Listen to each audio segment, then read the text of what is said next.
안식 후 3일 동안 평안하셨습니까? 네. 이게 낮에는 막 땀나도록 덥다가 아침 저녁으로 이렇게 쌀쌀하니까 감기 걸리기 딱 좋은 것 같습니다. 우리 성도님들 가운데서도 지금 이제 감기 기운이 있으시고 감기로 고생하시는 분들이 많으신데요. 하여튼 잘 돌보셔서 슬기롭게 또 이 어려움을 잘 극복하실 수 있기를 바라겠습니다. 그동안 이제 화요일에 우리 장로님들 설교하시고 이렇게 하시다 보니까 저희가 사무엘하 연구하던 거를 중간에 이렇게 중단을 하게 된 것 같아요. 그죠? 그래서 오늘 이제 다시 저희가 사무엘하 6장을 살펴보려고 하는데요. 오늘 저는 보다 중요한 것이라고 하는 제목으로 하나님의 말씀을 증거하도록 하겠습니다. 자, 먼저 하나님의 말씀을 교독하도록 하겠습니다. 제가 먼저 읽겠습니다. 파란 글씨를 읽어주시기 바랍니다. 다윗이 이스라엘에서 뽑은 무리 3만 명을 다시 모으고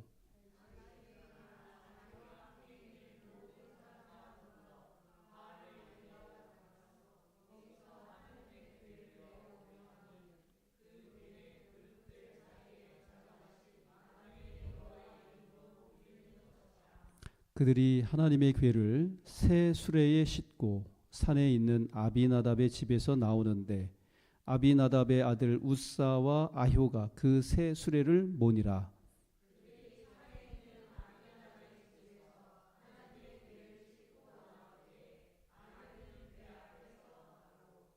다윗과 이스라엘 온 족속은 잣나무로 만든 여러 가지 악기와 수금과 비파와 소고와 양금과 제금으로 여호와 앞에서 연주하더라.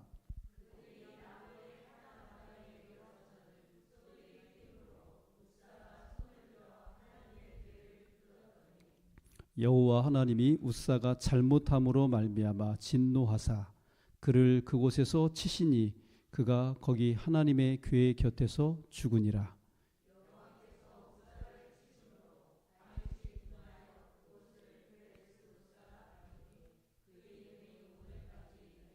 아멘.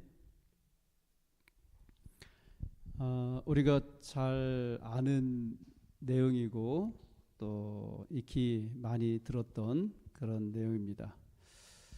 이스라엘 백성들이 법궤를 블레셋에게 빼앗겼다가 우여곡절 끝에 다시 되찾게 되었습니다. 하나님께서는 이 법궤를 어디에 두도록 명하셨어요? 성소에 두도록 그렇게 명하셨지만 여지껏 이 아비나답의 집에 기럇 여아림이라고 하는 그곳에 이 개인의 집에 머물러 있도록 그렇게 했던 것입니다. 그래서 다윗이 이제 지난 우리가 5장에서 살펴본 것처럼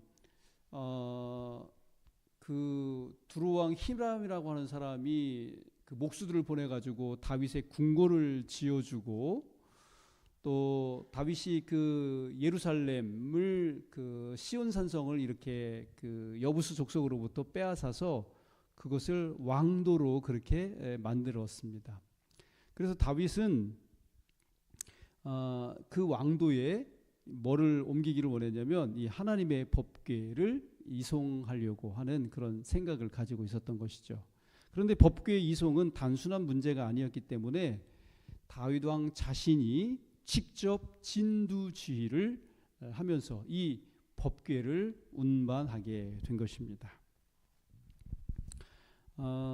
이 아비나답의 두 아들 우사와 아효라고 하는 그 아들들이 이 새로 만든 수레에 법궤를 싣고 옮기게 됐는데 어느 시골을 통과하는 중인데 갑자기 소들이 뛴 것입니다. 그때 법궤가 떨어지려고 하니까 이것을 본 우사가 어떻게 해요? 잽싸게 가서 흔들리는 그 법궤를 붙들었습니다. 여러분, 법궤가 떨어지려고 하니까 그것을 붙들었는데 그러면 이거 잘한 거예요? 잘못한 거예요? 근데 우사가 법궤를 손에 잡는 순간 하나님께서 진노하사 치심에 우사가 거기서 하나님 앞에서 어떻게 했다고요? 죽었다고 기록하고 있습니다.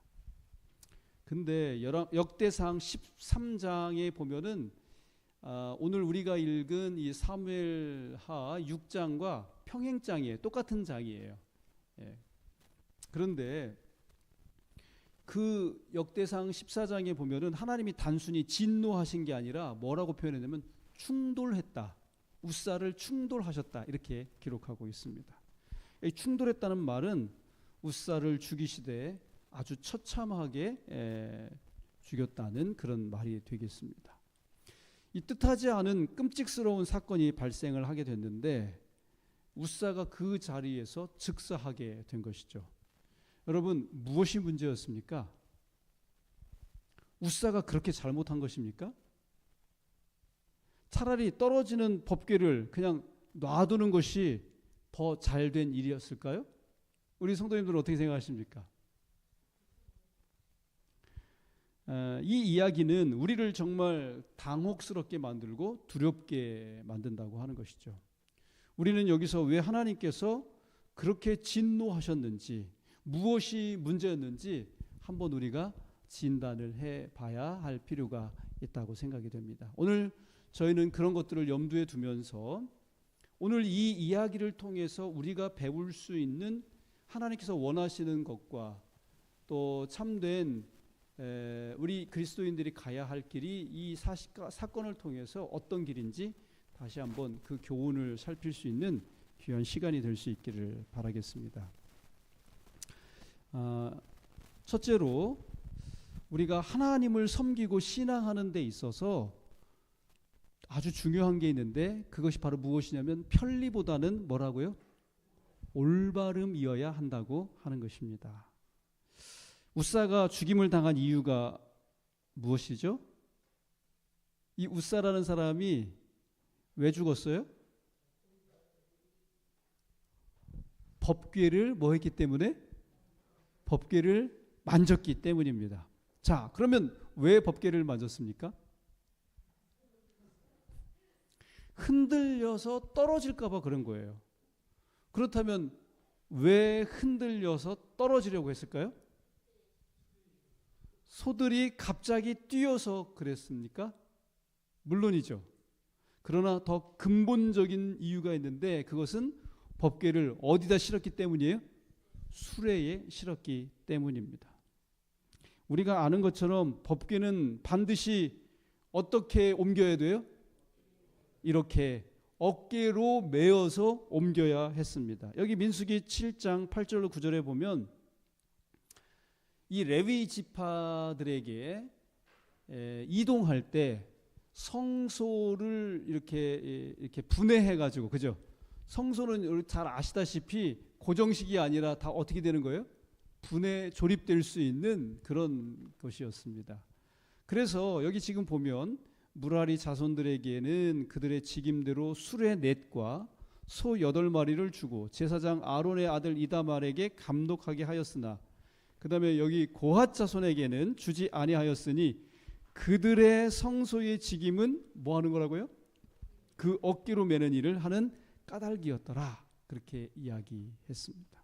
특별히 이 하나님의 법궤는 더더욱 다른 성물들과 마찬가지로 이 고핫 자손들이 그것을 운반할 때 항상 어깨로 메어 운반하도록 되어 있었다고 하는 것이죠.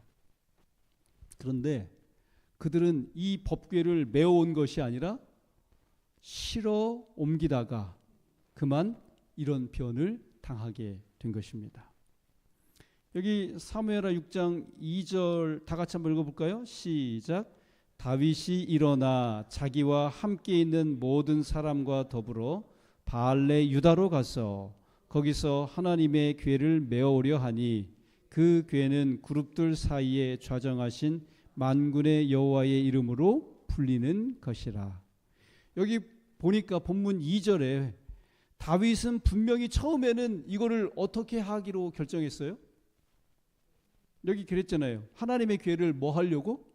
메어 오려고 그렇게 결정을 했습니다. 그런데 어찌된 영문인지 웃사와 아하요는 수레에 그 법궤를 실어 옮기게 된 것입니다. 왜 그랬을 것 같아요? 왜 그랬을까요? 그것이 훨씬 뭐했기 때문에? 편리했기 때문에. 그들은 어쨌든 옮기기만 하면 되지 방법은 중요하지 않다. 그렇게 생각했었던 것입니다. 그러나 이것은 하나님의 말씀과 정면으로 대치가 되는 그런 일이었던 것이죠. 여기 부조와 선지자 705쪽에 보니까 제사장들이 법궤를 덮어야 했고 그 후에 고핫 사람들은 법궤 양면 고리에 꿰어 있는 채를 들어야 했다. 그들은 그 채를 결코 빼지 말아야 했다. 성막의 휘장과 널판과 기둥을 맡은 게르손 자손과 무라리 자손에게 모세는 그들에게 맡겨진 것을 운송할 수레와 소를 주었다. 그러나 고핫 자손에게는 주지 아니하였으니 그들의 성소의 직임은 그 어깨로 매는 일을 하는 까닭이었더라. 그러니까 이 기럇 여아림, 바알레 유다라고 하는 기럇 여아림에서 기브온까지는 약 9마일 정도, 키로수로 따지면은 14km 정도 된다고 그래요. 여러분 14km 정도면은 어느 정도 되는 겁니까? 이 서천에서 한산 가는 정도의 거리가 되지 않을까 그렇게 생각이 됩니다. 여러분 먼 거리입니까? 생각하기 나름인 것 같아요. 그러나 오늘날은 자가용으로 뭐 자동차로 이 14km 간다고 하는 것은 결코 먼 거리가 아니에요. 아주 가까운 거리지만 법궤를 메고 걸어가기에는 다소 여러분 어떻습니까? 먼 거리라고 할 수 있겠습니다. 근데 우리가 잘 아는 것처럼 이스라엘 백성이 광야 생활을 할 때는 그 법궤를 몇 년 동안 메고 다녔어요? 40년간 메고 다녔습니다. 그러나 이 14km 정도는 아무리 멀다 할지라도 반나절도 안 걸리는 거리였다고 하는 것이죠. 얼마든지 갈 수 있는 그런 거리였습니다. 근데 사람은 항상 뭐 하고 싶어 해요? 편하게 살고 싶어 한다고 하는 것이죠. 서 있기보다는 뭐 하고 싶어요? 앉아야 되고, 또 앉으면은 뭐 하고 싶어요? 눕고 싶고. 걸어가기보다는 뭐를 타야 돼요? 차를 타고 싶어 하는 것입니다. 이게 뭐예요?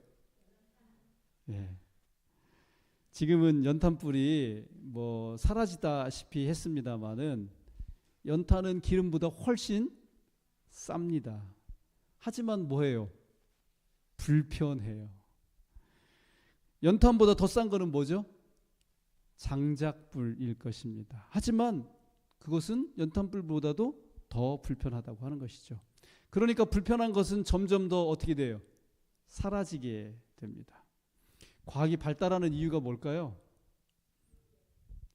그렇습니다. 좀 더 뭐하게 살고 싶어서 편하게 살고 싶어 하는 그런 마음 때문에 그런 것입니다.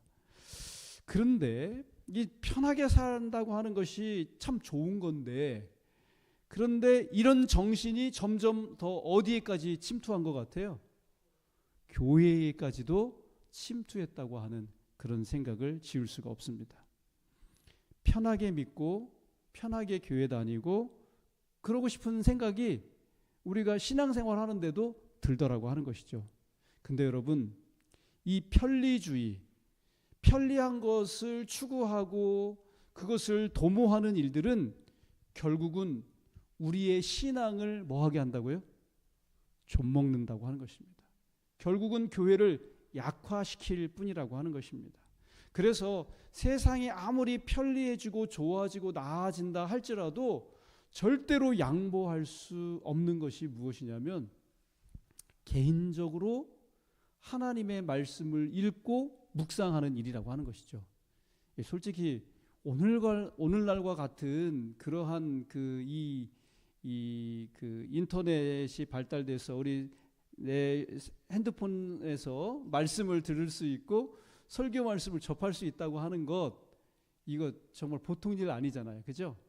그러니까 이제 사실 어떻게 보면 이렇게 말씀이 쉽게, 옛날에는요 그런 얘기 참 저희 목회 처음에 나와가지고 목사님들한테 그 얘기 참 많이 들었어요. 사경회를 가면은 아침부터 저녁 때까지 교인들하고 같이 계시답니다. 새벽 기도부터 시작해가지고 그럼 그때는 목사님이 흔했어요, 귀했어요? 귀했잖아요. 그러니까 목사님한테 궁금한 거, 내가 성경 읽다가 이렇게 알지 못했던 것, 이런 것들을 물어보고 싶어가지고 목사님한테 질문하고 그 대답 듣기 위해서 늦은 시간까지 그렇게 했었다고 하는 것이죠.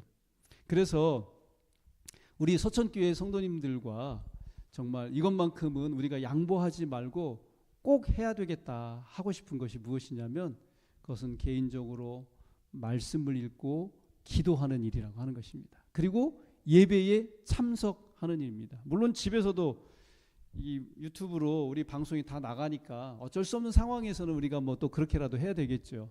그러나 가급적이면은 항상 어디에 와서 예배드리는 게 좋겠어요? 성전에 올라와서 주님 앞에 이렇게 예배드리는 일이 더 좋다고 하는 것이죠. 우리 앞으로도 이 세상이 아무리 편리하고 좋아졌다 할지라도 우리가 신앙에 있어서 양보할 수 없는 말씀을 읽고 예배를 드리고 헌신하고 봉사하는 이 일만큼은 편리한 것을 제쳐두고 정말 말씀 그대로 실행하고 준행할 수 있는 우리 서천교회 모든 성도님들 다 되실 수 있기를 주님의 이름으로 축복합니다. 오늘 이 본문을 통해서 우리가 또 깨우쳐야 할 귀한 교훈이 있다면 그것은 다수보다 더 중요한 것은 올바른 결정이라고 하는 것입니다. 여러분, 누가 처음에 법궤를 옮기자고 했다고요? 누가 했죠? 다윗입니다. 근데 그러면 그 결정을 혼자 했습니까? 혼자 했어요? 아니에요. 아까도 말씀드렸지만은 사무엘 하하고 똑같은 내용이 기록된 장이 역대상 13장입니다. 근데 거기 13장 1절부터 이렇게 보면은 다윗이 천부장, 백부장 곧 모든 장수로 더불어 뭐 했다고요? 의논했다고 기록하고 있습니다. 근데 여러분 좀 이상하지 않아요? 의논 대상에 정작 그 법궤를 옮겨야 할 주인공들, 즉 제사장들이 빠져 있다고 하는 것입니다. 그곳에는 천부장과 백부장과 모든 장수뿐이었습니다. 그리고 여러분 법궤를 옮긴 이 우사와 아효는 레위 자손도 아니었습니다. 부조화 선지자 704쪽에 이런 말씀이 있어요. 여러 해 동안 법궤는 9마일이나 떨어진 기럇 여아림에 머물러 있었다. 그러나 법궤를 나라의 수도로 옮겨 하나님의 임재의 증거로 영화롭게 해야 마땅한 일이었다. 다윗은 이스라엘 지도자 몇만 명을 소집했다고요?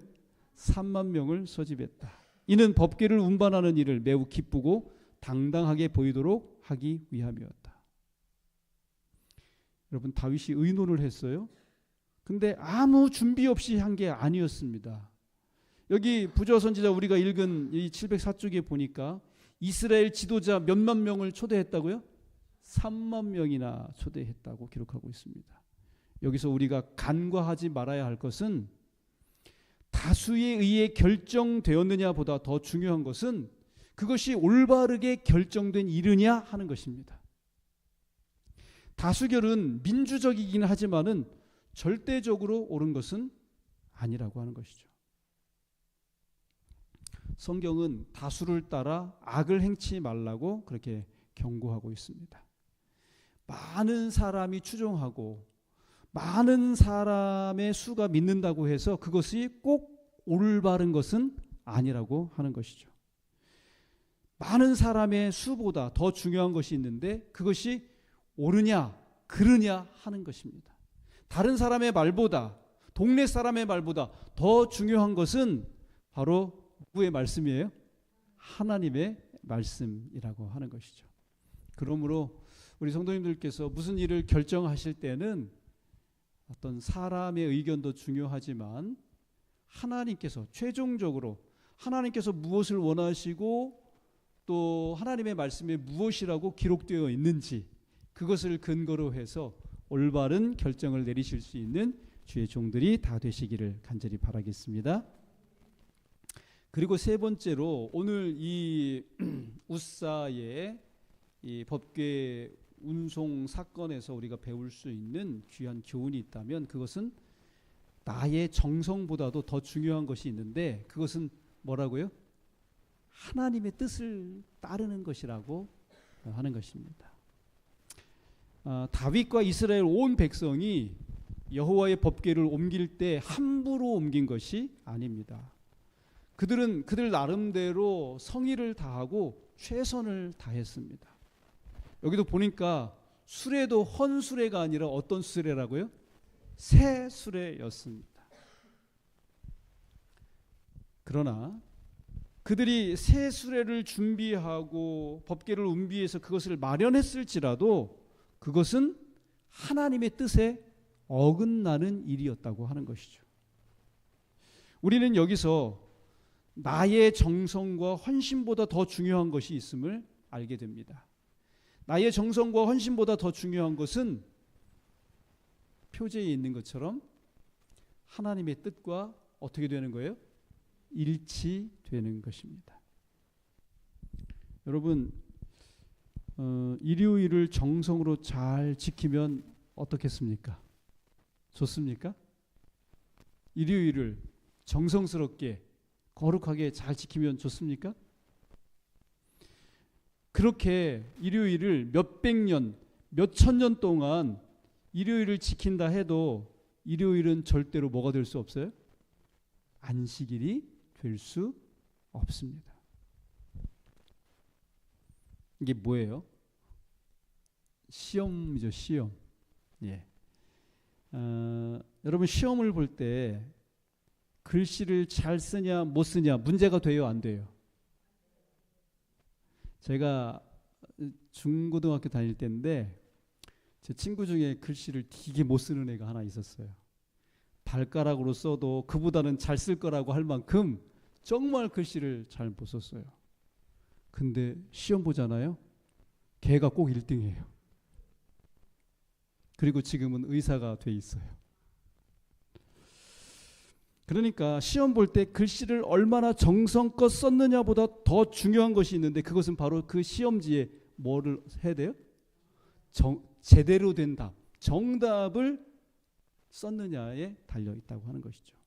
마치 아무 약이나 정성껏 먹기만 하면 되는 게 아니라 내가 지금 걸린 병에 적합한 약을 복용해야 하는 것과 같은 것입니다. 마찬가지로 믿음도 그와 같다고 하는 것이죠. 아무거나 정성껏 믿으면 되는 게 아니라고 하는 것입니다. 절이나 교회, 성황당에서 치성을 드리면 되는 게 아니라고 하는 것입니다. 장로교회나 감리교회 아무거나 정성껏 믿으면 되는 게 아니라고 하는 것이죠. 하나님의 말씀인 성경에 따라서 우리가 바르게 믿어야 한다고 하는 것입니다. 여기 부조와 선지자 706쪽에 있는 말씀입니다. 다윗과 그의 백성들은 성스러운 사업을 수행하기 위하여 즐거움과 자원하는 마음으로 그 일에 종사했으나 뭐라고요? 즐거움과 자원하는 마음으로 그 일에 종사했다 그랬어요. 그러나 여호와께서는 그 봉사를 받으실 수 없었으니 이는 당신의 명령과 일치하게 그 일이 수행되지 않았기 때문이다. 하나님께서는 부분적 순종이나 조심성 없는 태도로 당신의 계명을 취급하는 일을 간합하실 수 없으시다. 이렇게 말씀을 주십니다. 예, 그래요. 우리가 정말 하나님의 일을 할 때는 이것이 정말 하나님의 말씀에 부합하는 일인지 그리고 하나님께서 기뻐하시는 일인지 이런 것들을 우리가 잘 살피고 그 뜻대로 결정을 내리고 그 일을 행할 필요가 있다고 하는 것입니다. 자, 우리 서정교회 성도님들도 정말 내가 이렇게 헌신했다. 나의 어떤 그 헌신보다도 내가 하고자 하는 이 일이 정말 하나님 뜻에 합당한 것인지 하나님께서 정말 기뻐하실 만한 것인지 그것을 확인하고 정말 헌신하실 수 있는 주님의 귀한 자녀들 또 되시기를 바라겠습니다. 예, 끝으로 이 본문을 통해서 우리가 또 알 수 있는 것은 예배보다 더 중요한 것은 이것을 하나님께서 과연 받으시겠느냐 하는 것입니다. 예. 여기 다윗이 법궤를 옮기면서 슬퍼했다고요? 기뻐했다고요? 너무너무 기뻐했죠. 온 이스라엘을 다 모이라고 한 것입니다. 여기 8절을 보니까 다윗을 비롯해서 온 무리들은 힘을 다하여 뛰놀며 노래하며 수금과 비파와 소고와 재금과 나팔로 주악했다고 기록하고 있습니다. 노래를 부르고 악기를 연주하고 춤추며 뛰놀았다는 것입니다. 우리나라 말로 하면은 북치고 장구치고 꽹과리치고 춤추고 노래했다, 그런 말입니다. 여러분 아시다시피 춤추고 노래하는 것이 억지로 하라고 한다고 해서 그게 되는 겁니까? 안 되는 것이에요. 그거는 너무도 감사하고 기뻐서 어쩔 줄 몰랐기 때문에 그 결과로 자연스럽게 그렇게 된 것입니다. 그러니까 다윗이 그날 하나님 앞에 행한 그 모든 일들은 강요하지 않은 자원하는 예배였고 기쁨이 넘치는 예배 그 자체였다고 하는 것입니다. 겉으로 보여지는 그런 모습은 정말 살아있는 예배였다고 하는 것이죠. 다윗과 백성들은 열심히 예배를 드린 것입니다. 찬양과 경배가 계속되었습니다. 그리고 하나님께로 드리는 그들의 기도가 끊어지지 않았습니다. 그런데 결과는 어떠했다고요? 슬픔과 분노로 끝을 맺고 말았습니다. 그러므로 우리는 예배를 드렸다, 안식일에 교회에 와서 예배 드렸다, 이것으로는 만족해서는 안 된다고 하는 것입니다. 우리가 예배를 아무리 드리면 뭐합니까? 만약에 하나님께서 기뻐하지 않으시고 만족해하지 않으시면 정말 허사가 되고 마는 것이죠. 우리가 이제 종종 잔치집에 가게 되잖아요, 그죠? 결혼식에도 또 뭐 돌잔치에도 이렇게 이제 가는데 이게 그런 이제 이런 곳에 가 보면 막 정말 조명이나 장식이 얼마나 멋진지 모릅니다.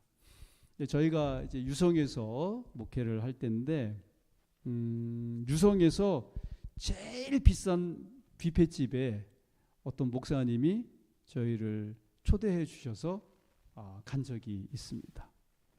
세상에 코스마다요 헤아릴 수 없을 만큼 많은 종류의 음식들이 준비되어 있었습니다. 그런데 접시를 들고서 막상 돌아보니까 우리 교인들이 먹을 게 있어요, 없어요? 우리는 어딜 가나 맨날 먹는 게 똑같잖아요, 그죠? 예.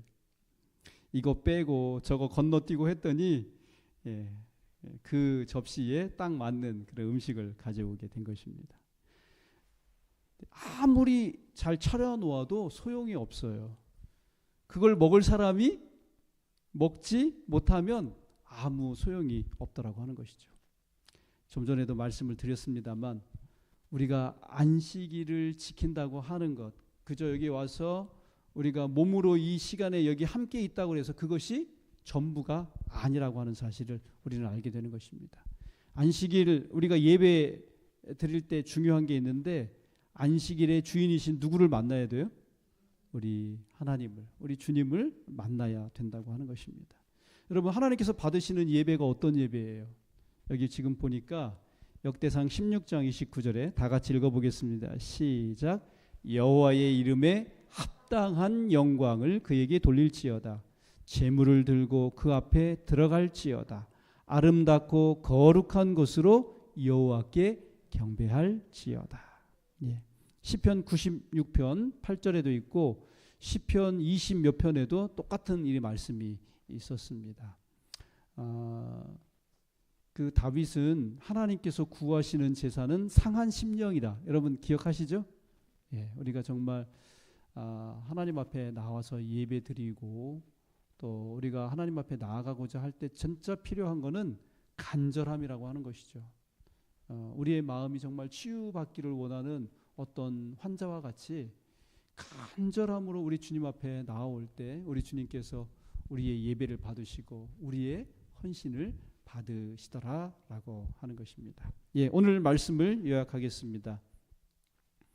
우리가 하나님을 섬기고 신앙할 때 편리한 것보다는 어떻게 해야 되겠다고요? 이것이 올바른 것이냐라고 한번 생각해 보자고 하는 것입니다. 많은 사람들이 선택했기 때문에 그 길을 가는 것이 아니라 이것이 올바른 결정이기 때문에 우리는 그 길을 가야 한다고 하는 것이죠. 그리고 내가 주님 앞에 나의 정성으로 뭐 최선을 다한다고 해서 그 정성 자체가 중요한 것이 아니라 그것이 하나님의 뜻을 따른 것이냐, 이것이 중요하더라고 하는 것이죠. 우리가 예배도 중요하지만 예배가 참 중요한 일이지만은 그 예배를 정말 하나님께서 받으심직한 그런 예배를 우리가 드리고 있느냐, 이것 또한 우리가 깊이 생각해 봐야 한다고 하는 것입니다. 자, 오늘 우리는 다윗이 그가 예루살렘으로 천도하고 명실공히 하나님께서 다스리시는 그런 나라, 그리고 임재의 상징의 표로서 법궤를 그가 있는 그 예루살렘에 모시고자 했지만은 그가 첫 번째로 그렇게 하려고 했을 때 이 우사가 이렇게 그 법궤에 손을 댐으로 말미암아 죽게 되었을 때 이 사건으로부터 우리가 얻을 수 있는 많은 교훈들을 여기서 또 살펴보게 되었습니다. 예, 다시 한번 우리 성도님들도 이와 같은 귀한 진리들을 따라서 우리 하나님 앞에 진실하게 나아가시고 또 주님께서 받으심직한 그러한 삶으로 주 앞에 예배드리는 귀한 성도들 되시기를 간절히 바라면서 오늘 말씀을 맺도록 하겠습니다. 오늘도 우리가 좀 기도를 하도록 하겠습니다. 하나님을 섬길 때 편리보다는 올바름을, 다수보다는 올바른 결정을, 정성보다는 하나님의 뜻을 따르고 하나님께서 받으실 수 있는 예배를 드리는 자가 되게 해달라고 그렇게 기도하십시다. 그리고 시작된 전인적 소그룹이 잘 정착될 수 있도록, 그리고 우리 새신자와 구도자들을 위해서, 그리고 주차장 허가와 공사를 위하여, 또 우리 환우들을 위하여 이렇게 기도해 주시면 감사하겠습니다. 예, 오늘도 이렇게 그릇이 같이 나누어서 같이 이렇게 좀 기도를 하시면 좋겠습니다. 네.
383장 찬미 부르시겠습니다.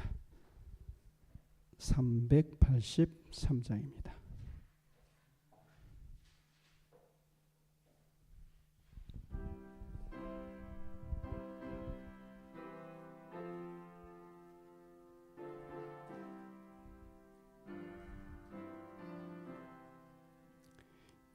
예수만 바라보세 예수만 쳐다보세 믿음의 주 되신 예수만 바라보세 예수만 생각하세 예수만 신뢰하세 믿음의 주 되신 예수만